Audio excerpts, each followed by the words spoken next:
Holly, New Jersey has issued a snow squall warning for Atlantic County in southern New Jersey, northeastern Cumberland County in southern New Jersey, Ocean County in southern New Jersey, southern Canyon in southern New Jersey, Gloucester County in southern New Jersey, northeastern Cape County in southern New Jersey, southeastern Burlington County in southern New Jersey until 7:45 a.m.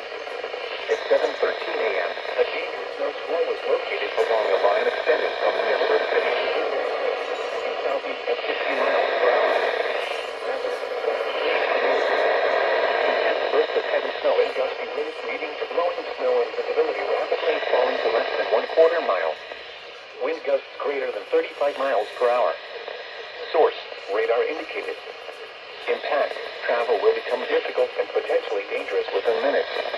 Atlantic City Expressway and Garden State Parkway will be affected by this squall. Locations include Garland, Atlantic City, Ocean City, Pleasantville, Glasgow, City, Riverton, Northfield, Aspen, Clayton, Margate City, Fallsboro, Lena, Egg Harbor City, Tuckerton, Woodbury Heights, and Weymouth.